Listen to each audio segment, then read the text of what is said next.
Diaspora Spot, a alma portuguesa no mundo. O seu podcast da Diaspora Lusa começa agora. Bem-vindo ao Diaspora Spot, o podcast da Diaspora Lusa que dá voz aos portugueses espalhados pelo mundo. Procuramos saber como vivem as comunidades portuguesas na diáspora e como é que os nossos imigrantes mantêm a ligação a Portugal e à cultura portuguesa. Hoje o nosso destino é Bucareste, na Roménia.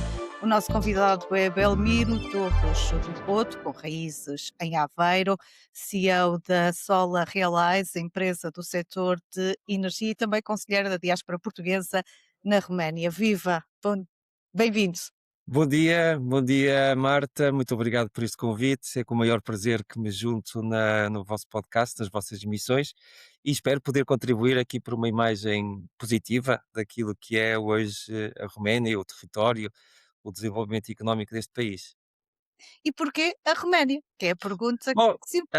não fui eu que escolhi, obviamente escolhi, mas vir para a Roménia resulta de um desafio profissional, portanto eu colaboro há muitos anos com os acionistas do grupo Martifer em diversas áreas. A Martifer é uma empresa centrada nas construções metálicas, nas energias renováveis, e na altura, em 2010, foi quando eu vim para a Roménia, na altura também com outros setores, desenvolvimento imobiliário, agricultura, extração de óleos vegetais e biodiesel, portanto havia vários setores em desenvolvimento na Roménia, portanto eu não fui abrir a geografia da Roménia, ela já tinha lá um conjunto de colegas, mas portanto eu fui desafiado em 2010 para ir abrir uma grande fábrica de extração de óleos vegetais, essencialmente destinada a fornecer as fábricas de biodiesel que o grupo na altura tinha em desenvolvimento e que estão ainda em operação aí por alguns países europeus.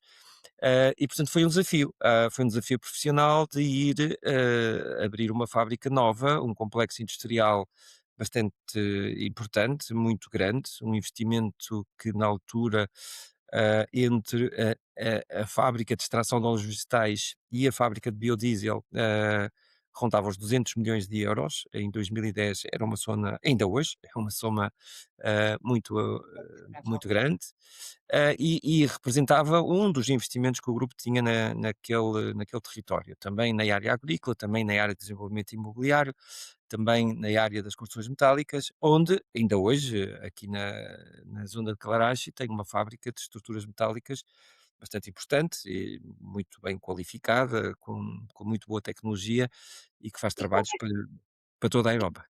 e como é que foi a adaptação à Roménia? Olha, Marta, eu adaptei-me muito bem, tão bem que eu cheguei à Roménia em 2010, em 2011 conheci a minha segunda esposa e voltei a casar e voltei a ter filhos e, portanto, hoje ah, posso dizer que me endogeneizei na Roménia em todas as vertentes e, portanto, também sou romeno, também adquiri a nacionalidade e tenho pela Roménia um sentimento de segunda nacionalidade bastante forte. Eu sou português, não deixo de ser de Aveiro, não deixo de ter a paixão pelos barcos moliceiros e pela Ria de Aveiro e pelos ovos moles, mas mas a Roménia uma segunda nação desde 2010, portanto há 16 anos que eu conheço este território. O que é que mais o Eh, fascina? Como é que é o povo romeno? Olha, os romenos são um povo que tem uma cultura muito semelhante à nossa, do ponto de vista das tradições, é um povo de moral cristã, portanto ortodoxa, mas cristã. Tem uma cultura latina com base nos mesmos ensinamentos que nós tivemos, digamos, da cultura romana, das invasões romanas, que aqui deixaram as tecnologias, as vias romanas, as cidades romanas, com os anfiteatros, com as termas, com toda a estrutura administrativa, digamos, que os romanos, que o Império Romano deixou nos vários países onde passou. E a Roménia é um desses e Portugal também. E, portanto, nós somos herdeiros dessa cultura, de uma matriz ética, moral cristã e de um sistema administrativo, organizativo e de engenharia das nações, do Império Romano. E, portanto, temos muitas semelhanças. À custa disso, podemos identificar muitas semelhanças entre Portugal e Roménia. Mais ainda, a Roménia, e eu costumo dizer que aquela frase famosa de Fernando Pessoa, a pátria é a minha língua, não é? A pátria é a minha língua. Não haverá país onde essa expressão se aplica mais do que na Roménia. Porquê? A Roménia é um país de língua latina, o romeno é latim. Tem muitas palavras parecidas com as palavras portuguesas. Vou dizer uma frase em romeno: com carne de porco não se morre de fome. Com carne de porco não se morre de fome. Isto é romeno puro e um português percebe perfeitamente. É uma frase escolhida, muito conhecida. É uma frase muito conhecida porque as palavras escrevem-se ligeiramente diferente, mas entoam-se de uma forma absolutamente idêntica. E, Exato. portanto, com carne de porco a gente não morre de fome. E, portanto, esta frase escolhida, é verdade, mostra como a similitude da língua latina está na língua romena comparada com o português. Mas se fôssemos, digamos, fazer comparações com o espanhol, com o italiano, com o francês, igualmente encontrávamos muitas. Mas o que é que deu de facto unidade a este território romeno? Foi a língua.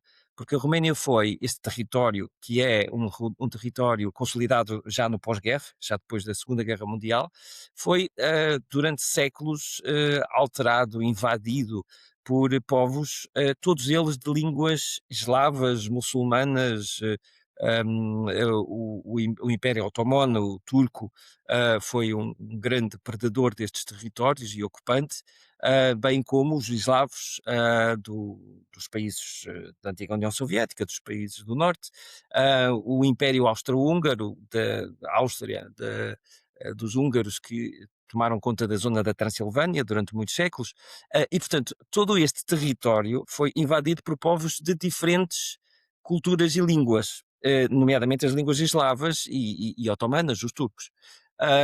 E aquilo que manteve a unidade deste território, que são 3, 4 regiões consolidadas, foi de facto a língua latina. Ou seja, é evidente, e isto está estudado pelos historiadores, que a unidade da Roménia tal como ela é hoje, que junta a Transilvânia no norte, depois dos Cárpatos, a parte que fica para cima dos Cárpatos, com a zona do Danúbio, a zona da Munténia, a Valáquia, a antiga Valáquia, com a zona da Moldova, que uma parte da Moldova é romena, a outra é independente, ainda há uma parte do lado ucraniano.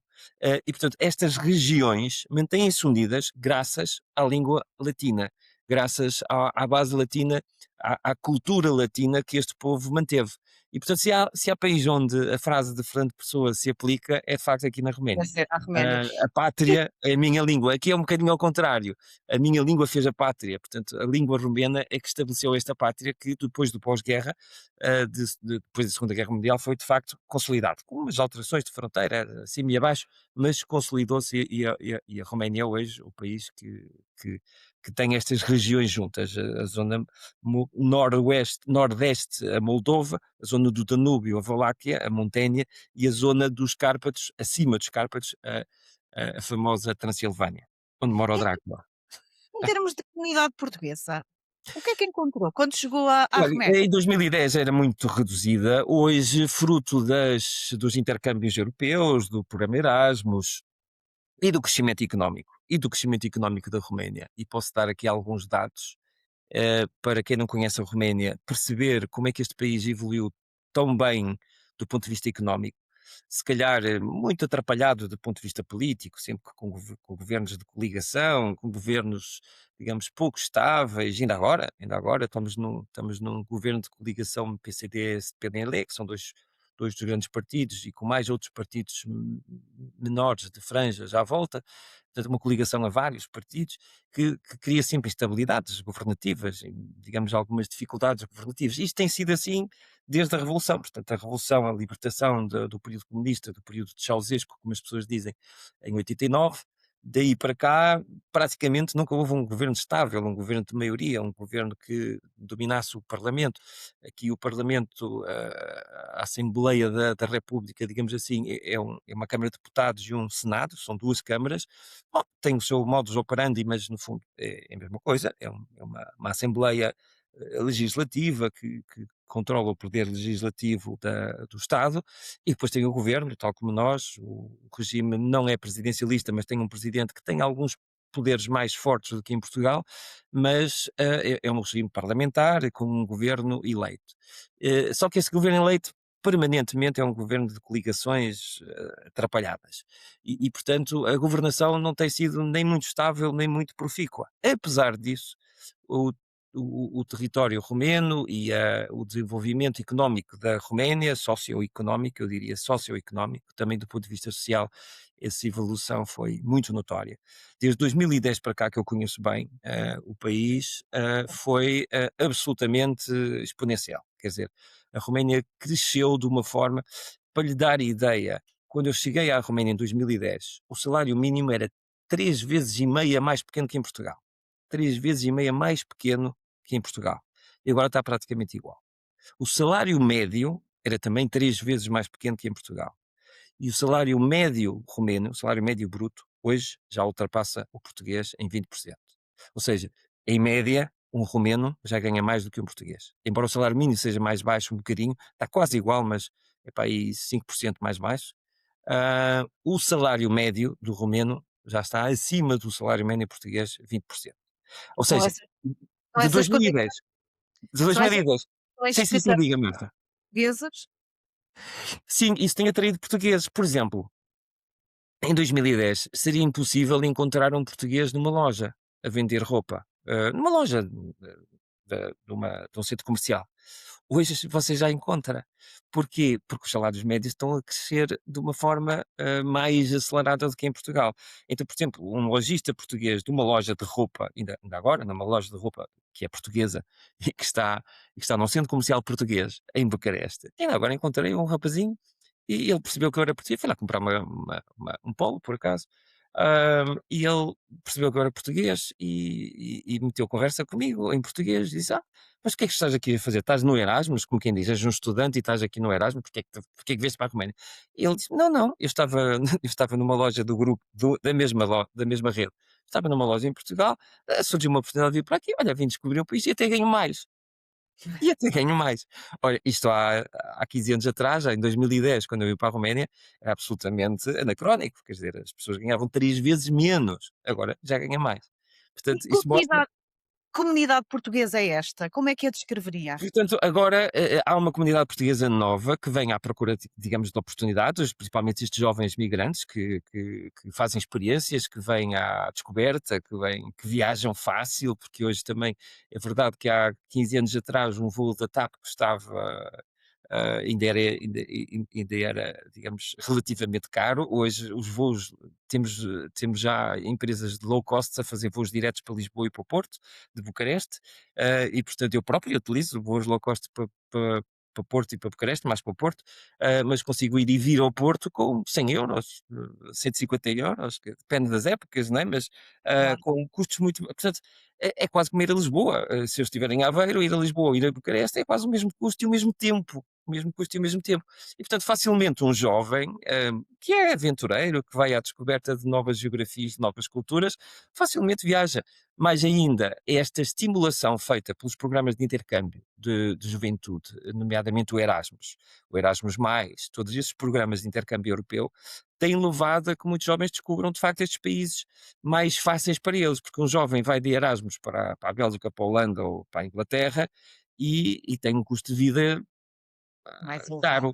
Se ele vier para a República Checa, ou para a Hungria, ou para a Polónia, ou para a, ou para a Roménia, tem um custo de vida muito semelhante, ou às vezes até, digamos, mais competitivo que em Portugal. E, portanto, há muitos jovens a virem para estes países de leste. Hoje em dia, eu faço facilmente, eu utilizo os transportes públicos, nomeadamente o metro, e, portanto, muitas vezes encontro jovens a falar português.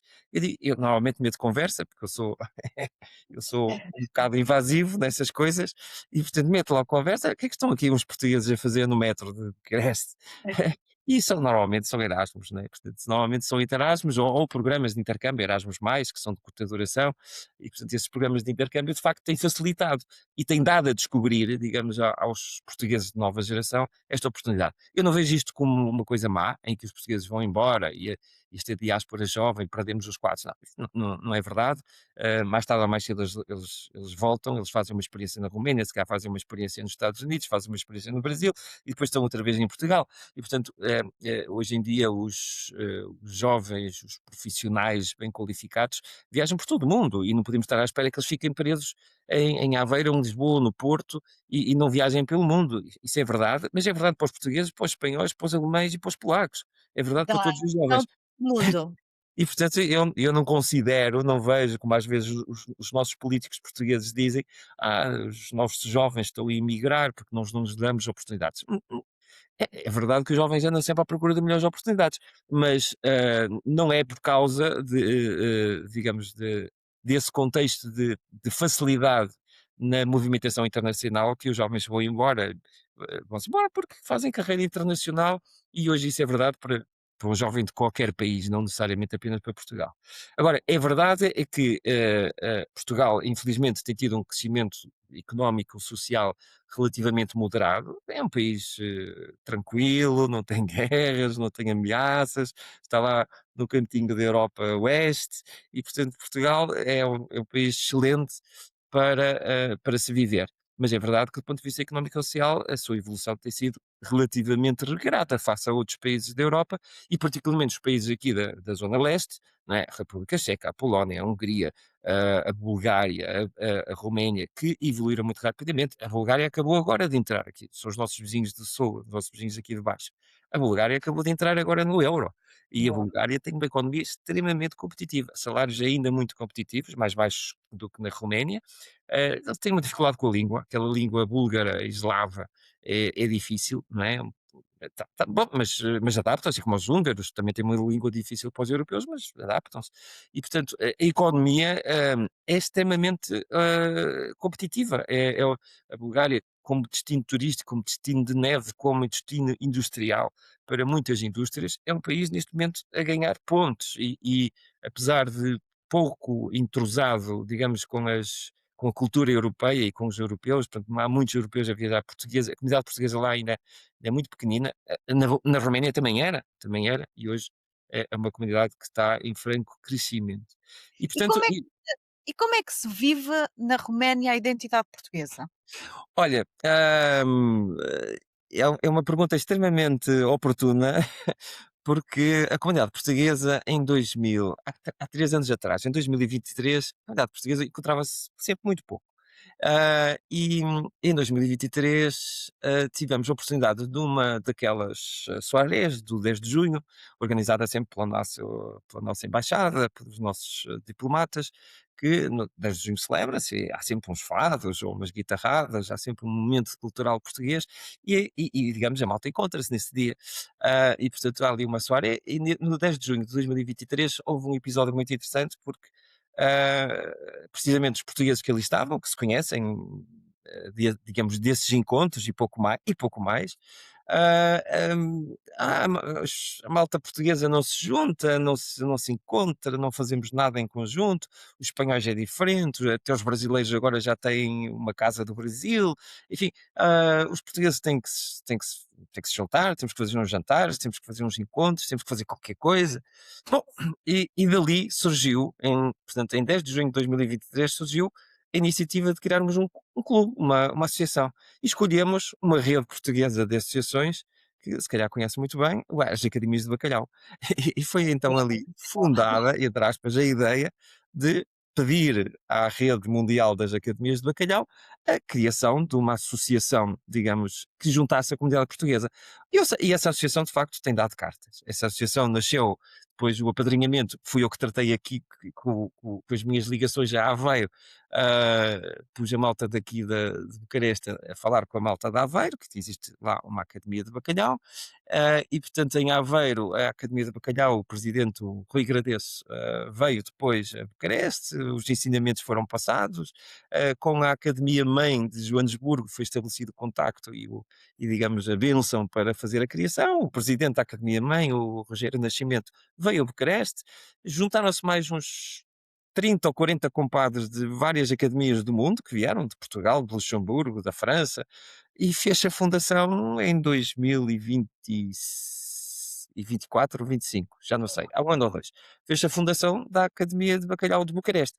Essa academia tem sido um parceiro excelente da embaixada, do tem sido um parceiro, do Instituto Camões. O ano passado conseguimos, com a força da academia e dos, compadres da academia, muitos deles, ligados às empresas portuguesas, que algumas construtoras, algumas com capacidades, com tecnologias e com capacidades técnicas para fazer coisas, e conseguimos fazer uma coisa fantástica, que para mim foi, entre muitos projetos, alguns ligados à solidariedade, à cultura, às conferências, enfim, fizemos muitas coisas, mas um projeto extraordinário foi apoiar o Instituto Camões para realizar, pela primeira vez em Bucareste, uma feira do livro em que o tema central foi Portugal.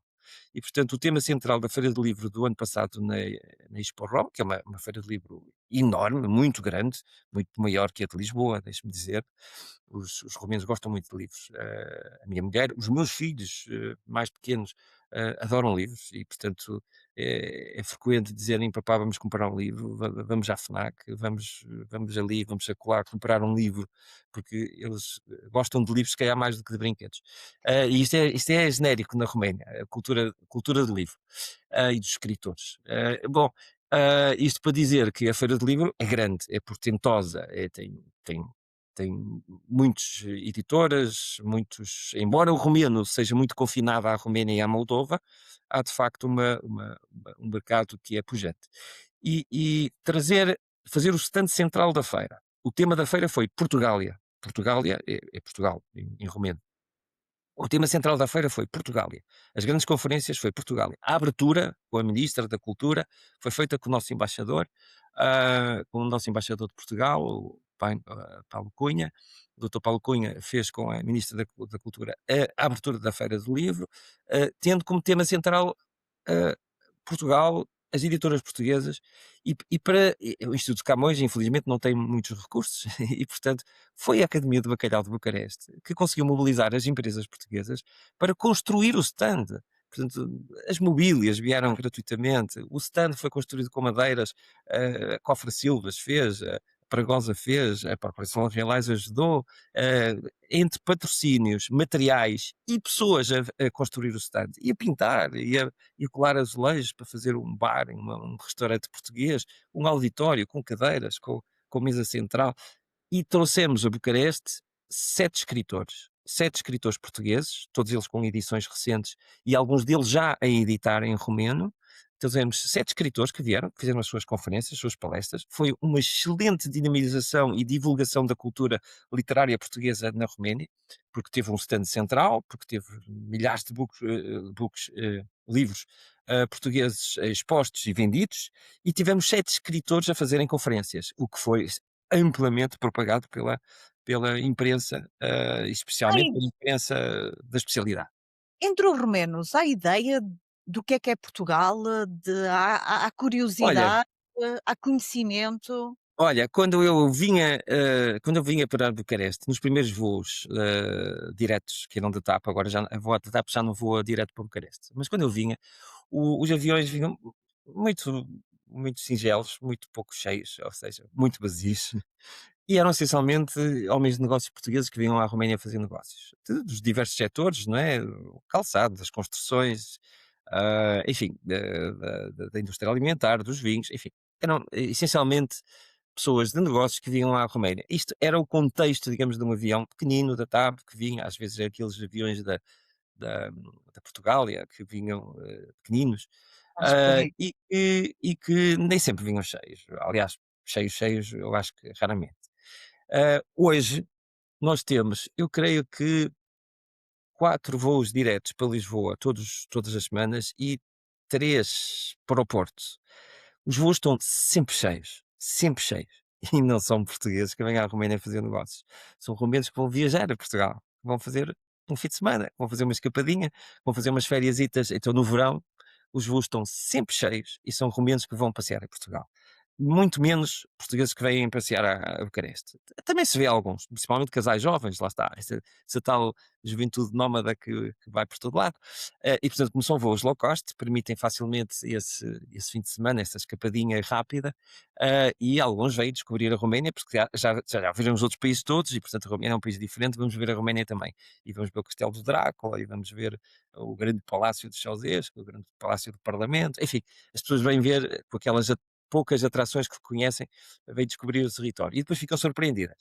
Aliás, deixe-me dizer que nestes intercâmbios recentes, por causa destes clubes sociais, vários portugueses vieram visitar Bucareste e fizemos sempre uma voltinha na Roménia. E as pessoas ficam absolutamente maravilhadas e surpreendidas, porque não imaginam o desenvolvimento económico, por um lado, a modernidade das cidades maiores, Bucareste, Timișoara, Cluj, Constança, Arad, são cidades muito desenvolvidas, modernas, com bons sistemas de transportes, edifícios modernos, centros económicos. Bucareste tem um centro económico que não é uma Manhattan, mas é um centro económico bastante desenvolvido, que se calhar mais desenvolvido até hoje que Lisboa. E, portanto, tudo isto leva a que as pessoas fiquem surpreendidas com, por um lado, as belezas naturais e o património que o país tem, por outro lado, o seu nível cultural, a quantidade de espetáculos, epá, óperas, concertos sinfónicos, todos os dias em Bucareste. Felizmente em Lisboa não é todos os dias. É uma É, cidade algumas noturna. vezes alguma vez por semana, mas todos os dias não. Em Bucareste você tem concertos sinfónicos todos os dias em vários sítios. E, portanto, tem um nível cultural, um nível arquitetónico, um nível de monumental, um nível de animação turística, bares, restaurantes, na época de verão as praias, na época de inverno as estâncias de neve, é fabuloso. Portanto, é um país que agrada a quem vem visitar e que muitas vezes é um desconhecido, é uma surpresa pela positiva. Isso aconteceu com os grupos que vieram, por exemplo, esses 30 e tal compadres da Academia de Bacalhau que vieram à inauguração, fizemos uma voltinha aos Cárpatos, e não fomos a muitos sítios, porque eles vieram para aí 5 ou 6 dias, e portanto não fomos a muitos sítios. Mas as pessoas ficaram maravilhadas e super surpreendidas, porque achavam que a Roménia era um país de leste muito pouco desenvolvido. Pois é exatamente o contrário. A Roménia, nestes últimos anos, tem tido um crescimento sociocultural e económico muito, muito, muito elevado.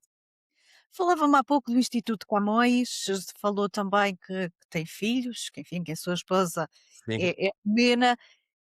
A questão da língua na Roménia e, por exemplo, no caso dos seus filhos, fala com eles em português? Sim, eles desde que nasceram tiveram que lidar com as línguas à força. Eu só falo com eles em português desde que nasceram, a mãe só fala com eles em romeno desde que nasceram. E depois dá-se uma característica, quando nasceram, logo a seguir a terem nascido, eu fui diretor-geral dessa fábrica de óleos vegetais desse complexo, óleos vegetais e biodiesel, durante 4 anos. Depois o grupo vendeu aquilo a um grupo americano, primeiro com uma parceria, depois mais tarde com uma put option, eles acabaram por comprar a totalidade. E nessa altura eu fui para a Argélia. E quando fui para a Argélia, os meus filhos também foram, e a minha família também foi. E quando eu estive na Argélia ali 5 anos, e depois regressei novamente, sempre com ligação à Roménia, portanto fui para a Argélia, mas vinha à Roménia acompanhar alguns dos negócios que tinha responsabilidades, mas já não estava nessa fábrica de extração de óleos, porque ela saiu do grupo. E, portanto, eu estive na Argélia, fizemos lá uma fábrica de construção metálica, uma fábrica do grupo Martifer, e fizemos a construção, com o objetivo de fazer a construção do aeroporto de Orá. E fizemos o aeroporto de Orá, e, portanto, estive lá 5 anos, fizemos uma fábrica para construir o aeroporto, fizemos mais uns viadutos, umas pontes, fizemos outras obras, mas o essencial foi construir o aeroporto de Orá. E, portanto, terminado o aeroporto, regressamos já à Roménia e continuamos, digamos, os outros negócios e desenvolvemos outros negócios na altura, as energias renováveis, portanto estaríamos em 2015, 19, 2019 eu regressei à Roménia, residente, digamos assim, e as energias renováveis estavam novamente, digamos, num pico de crescimento e, portanto, foi essencialmente esse o setor que mais me ocupou nos últimos anos. Mas quando estive na Roménia, na Argélia, os meus filhos também foram, a minha mulher também foi. E, portanto, eles lá entraram na escolinha francesa, no colégio francês. Falavam com o pai em português, com a mãe em romeno, na escola com os professores em francês, e depois no recreio e com as auxiliares falavam em árabe. E portanto, os meus filhos e depois mais, eu e a minha mulher conhecemos a falar, na altura nem eu falava romeno, nem ela falava português em Em condições, inglês. e começamos a falar em inglês. Ainda hoje falamos inglês, porque, pá, aliás, já vi isto em vários casais. Quando os casais começam a falar numa determinada língua, depois é muito difícil comutarem essa língua. E portanto, eu e a minha mulher ainda hoje é assim, falamos em inglês. Embora eu fale muito bem romeno, ela fala muito bem português, mas continuamos a falar em inglês. E de repente os meus filhos estavam expostos, os pais a falarem inglês, o pai só falava português, a mãe só falava romeno, os professores só falavam francês, e depois os amiguitos no recreio e os auxiliares falavam em árabe. Eles estavam expostos a 5 línguas, 5. Ah, e portanto, eles diziam assim: cada adulto fala uma língua e a gente é que se tem que desenrascar e aprendê-las todas. Assim era. Mas as crianças aqui dão uma esponja, eles absorvem tudo, aprendem tudo, e portanto eu acho que só é bom. Eu acho que só é bom. O contacto deles com o português é sobretudo em casa ou têm Sim, sim, sim, aulas? sim, mas para eles o português é uma língua natural. Eles falam português, como qualquer criança portuguesa, é uma língua natural. Depois temos tido uma tradição de fazer campos de férias no verão em Espanha. E portanto, são os campos de férias dedicados à língua inglesa, para eles aprenderem melhor o inglês. Mas eles de facto o que aprendem bem é o espanhol.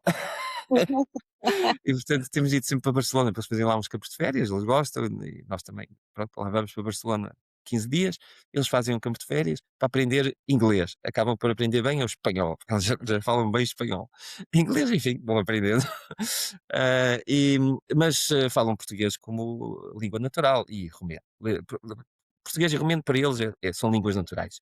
Depois falam inglês, falam francês, árabe, enfim, a Lara falava um bocadinho de árabe, o Vítor mais Só pequenito alguns tempo já já passou não alguns. aprendeu muito árabe, mas a Lara, o nome dela, as letras, as palavras essenciais, entende tudo em árabe, né, entende tudo. É conselheiro da diáspora portuguesa na Sim. Roménia. Quais são os principais desafios desta comunidade?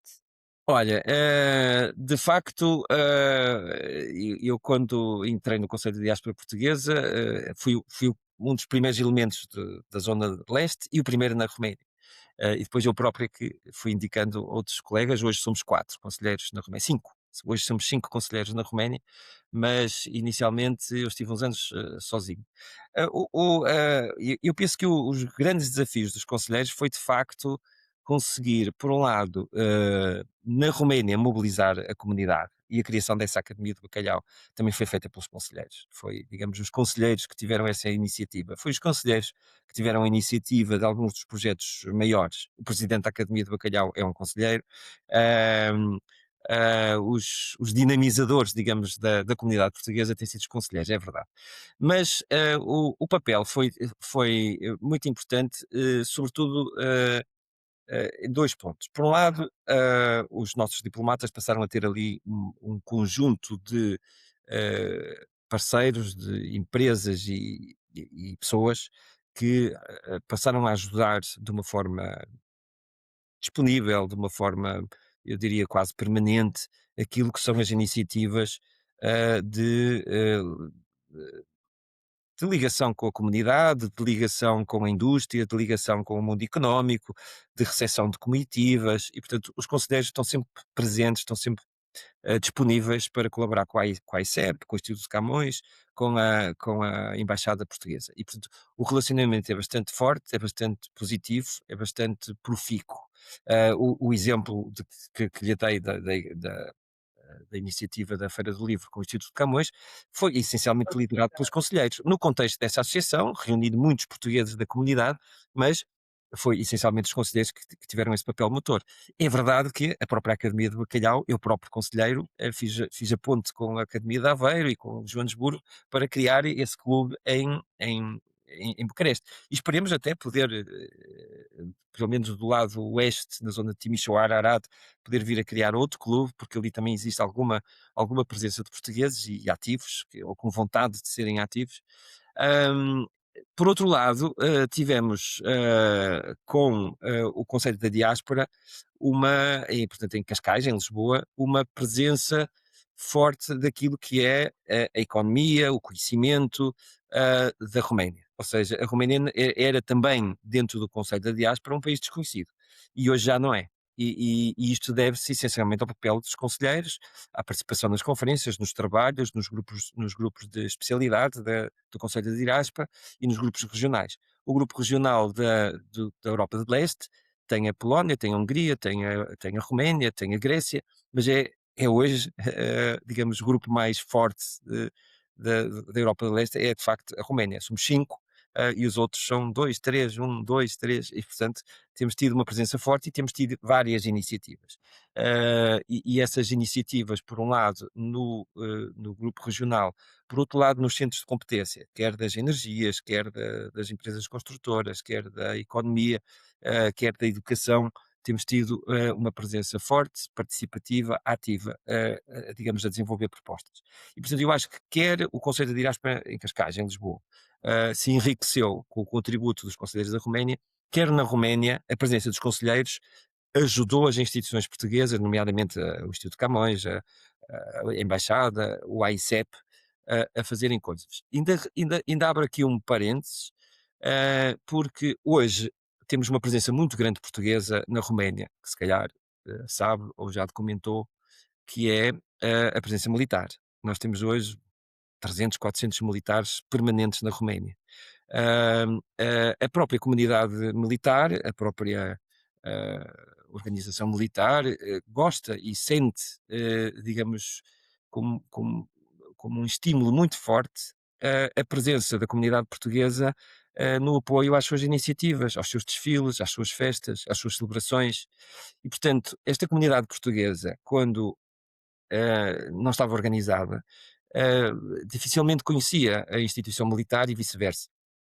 E, portanto, nos últimos anos, fruto do relacionamento dos conselheiros com os coordenadores dos destacamentos portugueses na Roménia, saiu agora e está em Torres Novas o Coronel Nelson Rego, que foi o coordenador, agora foi substituído, e, portanto, vamos com o novo coordenador estabelecer a mesma relação, mas antes do Nelson Rego, o António Sousa, antes, portanto, sempre que tem havido ali presença militar com um coordenador do destacamento militar ahm, aberto, e eles normalmente têm essa vontade também, nós procuramos estabelecer também essa relação com as forças militares. Não fazemos nada, não vamos dar tiros nem pilotar caças, mas É a aproximação, a damos o proximidade. contributo do apoio da comunidade portuguesa. Ou seja, por exemplo, o 10 de junho foi celebrado na base de Caracal, o ano passado. E nós conseguimos deslocar à base de Caracal para aí 50 elementos da comunidade portuguesa. Não foram lá fazer nada, foram lá comer uns croquetes, bater palmas, ver a exposição que eles fizeram dos meios militares, das máquinas, das armas, fizeram algumas demonstrações, as crianças participaram, mas que crianças? As crianças da comunidade portuguesa.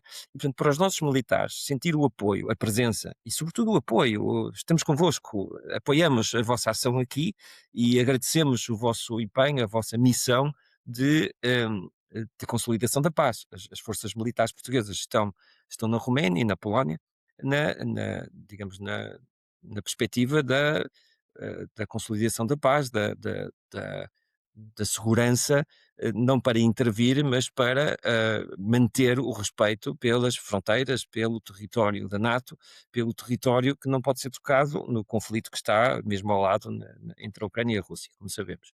E, portanto, a presença destas forças militares são um garante de paz, são digamos, um entrave, são uma barreira às ameaças que eventualmente pudesse haver. Quer dizer, os militares que andam lá em guerra, na Ucrânia e na Rússia, sabem que há ali forças da NATO estacionadas e que estão de prevenção e que estão em alerta e, portanto, são uma barreira de segurança para nós todos romenos, para nós todos portugueses, espanhóis, franceses. E, portanto, o nosso É. agradecimento enquanto comunidade portuguesa àquelas forças militares é muito grande, deve ser reconhecido, e, portanto, eu considero que foi muito importante para as forças, por exemplo, quando fizemos essa visita a Caracal, pá, sei lá, alguns 50 a 100 portugueses fomos no dia 10 de junho ver as exposições que eles fizeram, as demonstrações que eles fizeram. Alguns de nós participamos lá no almoço. No dia seguinte houve uma missa. Eu próprio fui fazer uma leitura na missa. Enfim, tivemos uma participação em que os militares portugueses viram que a comunidade portuguesa está com eles, está a Pois é. apoiá-los, está-lhes a agradecer. E portanto isto tem sido também muito importante. E o papel dos conselheiros aqui foi determinante na mobilização da comunidade para dar este apoio. O Dia Nacional da Roménia é o 1º de dezembro. O Dia Nacional é o nosso 10 de junho, né? É o 1º de Uhum. dezembro. E portanto no 1º de dezembro fazem uma grande parada militar. É uma tradição já, pá, bem dos tempos de Secá do Ceausescu, essa tradição, digamos, da parada militar no Dia Nacional. Bom, nós no 10 de junho também fazemos assim umas paradas, mas os romenos fazem à séria, uma parada mesmo, de grande demonstração. E as forças portuguesas, aliás, todas as forças da NATO que estão no território, nesse dia também desfilam, portanto, juntam-se ao desfile das Forças Armadas romenas. E, portanto, as nossas forças portuguesas também vão desfilar no dia 1 de dezembro. Nós conseguimos mobilizar a comunidade portuguesa para apoiar no desfile os portugueses e, portanto, bandeirinhas, bater palmas, cantar o hino e depois fazer uma festinha e beber umas cervejas no fim do desfile, como os militares. Portanto, este apoio às forças militares e, digamos, este suporte, o Coronel Nelson Rego foi também muito aberto, foi também muito colaborante, digamos, nesta relação, mas foram essencialmente os conselheiros que conseguiram mobilizar a comunidade. E, portanto, este papel dos conselheiros é no fundo um papel, digamos, auxiliar às instituições. Hoje em dia a instituição militar é muito importante, mas é verdade também com o Erasmus, é verdade com as universidades que ensinam português, frequentemente temos ido colaborar e participar, é verdade no intercâmbio de clubes. Temos hoje o nosso selecionador nacional de handball, sabe onde é que está a treinar? O nosso selecionador, as nossas equipas de handball este ano atingiram recordes europeus. A Exato. equipa os séniores masculinos ficaram em quinto lugar, o melhor de sempre no Campeonato Europeu de Handball. E o nosso treinador nacional, nosso selecionador, é o Paulo Pereira. Onde é que o Paulo Pereira está a treinar? Não é em Lisboa, no Sporting, no Benfica, nem no Porto. Onde é que ele está a treinar? Na Aqui Roménia. em Bucareste, ele está em Bucareste a treinar o Dínamo. E portanto, até no desporto, nós quisemos integrar e apoiar estas personalidades. Temos o Paulo Pereira, temos uma grande handbolista feminina que deu o nome ao pavilhão gimnodesportivo de Aveiro. Há um pavilhão como é que ela se chama? O pavilhão gimnodesportivo de Aveiro, Lopes, Marta, não é Marta. Bom, o pavilhão regional desportivo de Aveiro tem o nome dela e ela está aqui a jogar no Dinamo, na equipa sénior feminina. E portanto, mas temos músicos, temos muitos estudantes de Erasmus, temos investigadores. Recentemente, eu próprio fiz uma ligação entre a Universidade Politécnica de Bucareste e a Universidade de Coimbra, porque Coimbra queria ter um contacto no leste. Eu próprio fui à universidade, fui lá falar com os senhores professoras por acaso. Elas foram a Coimbra, fizeram um intercâmbio, já estão a fazer uns programas de investigação em conjunto no setor de logística, dos transportes, com com- com a Faculdade de Mecânica da Universidade de Coimbra. E, portanto, hum, o papel dos conselheiros é muitas vezes este, é de É ser, digamos, um- dinamizador de exatamente, continuar a desta esconder. da presença portuguesa, do intercâmbio com Portugal, do conhecimento de Portugal e vice-versa, do conhecimento da Roménia em Portugal e dos intercâmbios. Belmiro, Portanto, é assim que nós trabalhamos. Belmiro, como é que e para si, como é que definiria ou define Portugalidade? Bom, eu acho que é exatamente isto que estávamos a falar. A Portugalidade é onde quer que nós estejamos, e portanto eu disse-lhe que estive na Argélia, mas também já estive no Brasil, já estive em Angola, já estive em muitas geografias. E comecei eu sou engenheiro eletrotécnico, depois tornei-me engenheiro industrial, especialista, doutorei-me, e portanto hoje a minha área é a engenharia industrial, mas eu comecei a minha carreira na eletrónica, porque a minha primeira licenciatura é na eletrónica e telecomunicações, e fui trabalhar na Philips em redes de televisão por cabo, redes de banda larga, fibras óticas, na altura uma inovação, uma coisa nova. E logo aí comecei a viajar pelo mundo, Holanda, Itália, Taiwan, enfim, comecei a viajar pelo mundo. Onde quer que eu esteja, há a bandeirinha portuguesa. Onde quer que eu esteja, eu levo bacalhau. Onde quer que eu esteja, eu levo ovos moles. E, portanto, a Portugalidade é esta afirmação da nossa cultura, das nossas raízes, da nossa lusitaneidade, no sentido, por um lado, puro da nossa cultura, das nossas tradições, da nossa matriz ética católica, romana, da nossa cultura latina, onde quer que nós estejamos, de a afirmar, de a demonstrar, de a dar a conhecer, pelo sentido positivo, pelo sentido de afirmação, não de uma forma bacoca para dizer nós somos portugueses e comemos bacalhau e somos do Sporting ou do Benfica. Não é isso. Eu até sou do Beira-Mar.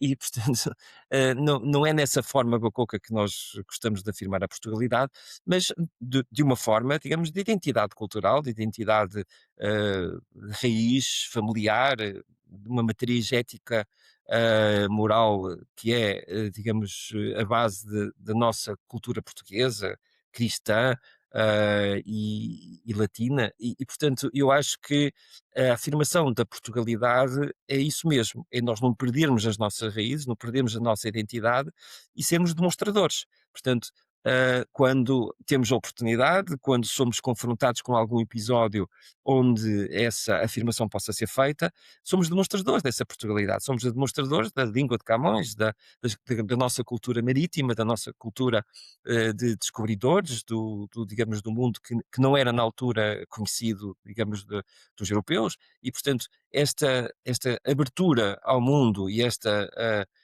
capacidade de intercambiar as culturas, mas mantendo a nossa identidade cultural, mantendo a nossa lusitaneidade, eh, pelo positivismo, pela afirmação daquilo que nós somos, eu acho que é isso que dá a nossa Portugalidade. E é isso que, repare, o exemplo da Academia do Bacalhau e das iniciativas que fez. E fez algumas iniciativas solidárias, algumas conferências, fez uma exposição fotográfica, fez esta questão da Feira do Livro. Tudo isto é a afirmação da Portugalidade, porque tudo isto foram iniciativas que também deram a conhecer Portugal. Apoiamos o Instituto Camões também num festival de língua portuguesa, que não era só de portugueses, eram cineastas portugueses, moçambicanos, angolanos, brasileiros, cabo-verdianos talvez, portanto havia cineastas e filmes de vários outros países, mas todos eles Falantes. portugueses, da língua portuguesa. E, portanto, estamos a afirmar a Portugalidade, porque a língua portuguesa é de facto a língua oficial nestes países todos. E, portanto, estamos a afirmar a nossa língua, a nossa cultura. E, portanto, esta vontade é que é, no meu ponto de vista, a personalidade que nos corre aqui nas veias, não é? Que está no nosso sangue, está no nosso ADN. Está E, no portanto, sangue, da Diana. quando somos capazes de fazer estas afirmações, estas demonstrações, estamos a ser portugueses, onde quer que estejamos. Posso estar na Argélia, posso estar em Bucareste, mas sou português. É isto. Nosso tempo está a chegar ao fim, haveria muito mais para falar sobre a Claro. Roménia. Uma última pergunta para lhe fazer. Regresse a Portugal. Sempre eu regresso a Portugal, eu diria 10 vezes por ano, porque eu ando sempre para cá e para lá. Portanto, eu trabalho e os meus colegas, muitos estão em Portugal e, portanto, família em Portugal, os meus pais, felizmente, ainda estão presentes, a minha irmã, os meus filhos mais velhos. Portanto, eu viajo a Portugal com muita frequência, não digo todos os meses, mas praticamente. E, portanto, hoje em dia também é isso. Os voos low cost e esta facilidade de apanharmos um avião, marcar um Mas avião não de um dia para o envelhece outro. positivo. Passa Le tem leva essa vontade. Sim, sim, sim, sim. Portanto, hoje em dia, a facilidade de viajar, a facilidade de reunir, a facilidade de comunicar, de estar presente, seja por videoconferência, seja fisicamente, é muito grande e é barato e é fácil.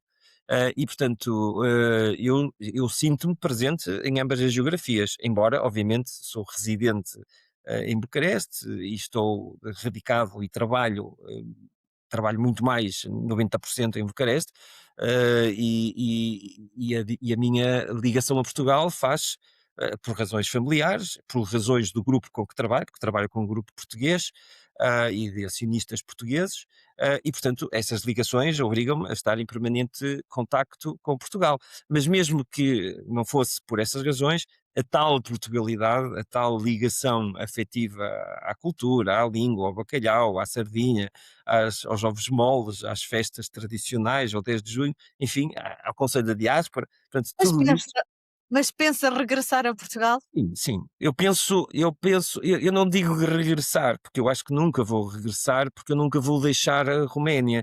Portanto, eu acho que vou estar sempre dividido entre as duas geografias. Portanto, eu tenho casa em Portugal, em Aveiro, eu tenho casa em Bucareste, e portanto eu vou andar mesmo quando deixar um dia de trabalhar e for um aposentado, eu acho que nunca vou ser, porque eu vou estar sempre a fazer coisas, acho eu. Creio eu, veremos.